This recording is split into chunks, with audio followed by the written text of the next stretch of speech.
Madame, Monsieur, bonjour.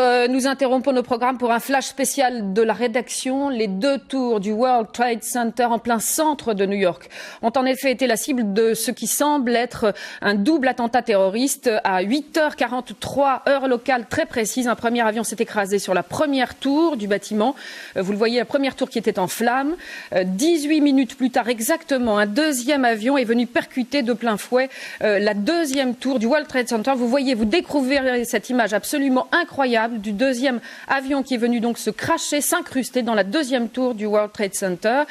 Aucune indication pour le moment sur le nombre des victimes, mais ce quartier de Manhattan était déjà à 7 heures de la matinée en pleine activité.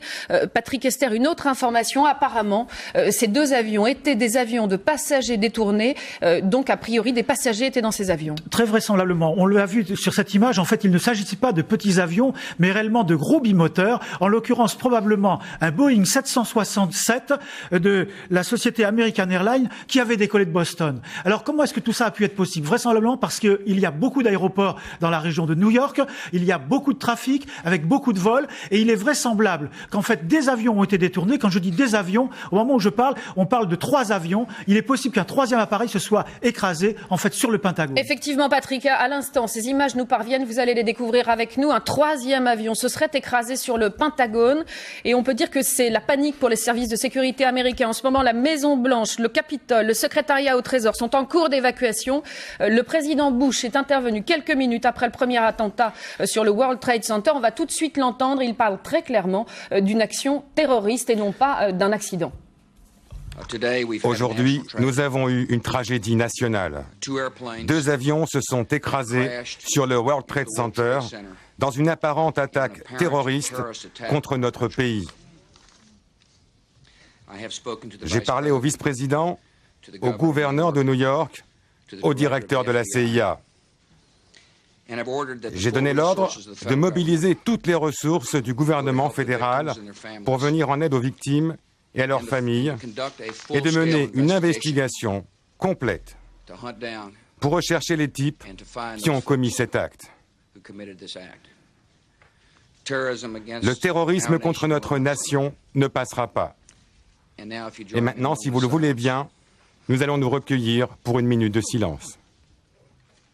Vous le voyez, le président Bush apparemment très calme, mais en fait, je vous le disais, la plupart des bâtiments officiels américains sont en cours d'évacuation. On sent une véritable panique dans les services de sécurité américains. Et à l'instant, une organisation palestinienne a revendiqué la responsabilité des 2 crashs, donc même des 3 crashs, les 2 sur le World Trade Center, le 3e sur le Pentagone.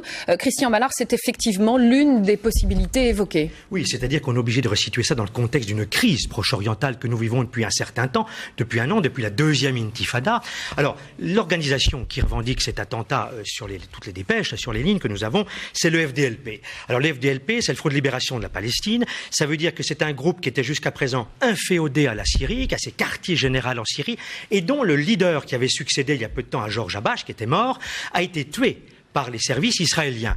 Donc on peut imaginer en effet qu'il y ait des représailles du côté du FDLP, mais là je viens d'interroger il y a quelques instants un des proches du Premier ministre israélien, M. Sharon, qui me dit oui, en effet, c'est une possibilité, mais nous n'excluons pas de notre côté que ce soit aussi le groupe Al-Qaïda qui a été fondé en 1989 par le fameux Oussama Bin Laden, qui a déjà fait frapper, qui a déjà attaqué les intérêts américains il y a 2 ans, vous vous en souvenez, dans des ambassades américaines qu'on avait retrouvées en Tanzanie et au Kenya, où il y avait eu de nombreux morts, de nombreuses victimes, et qui avait toujours dit « je frapperai les intérêts américains, même aux États-Unis, où je veux, quand je veux ». Donc on est, à mon avis, sur ces 2 pistes. La piste du FDLP n'est pas à exclure, mais ça peut être aussi Oussama Bin Laden et son groupe Al-Qaïda.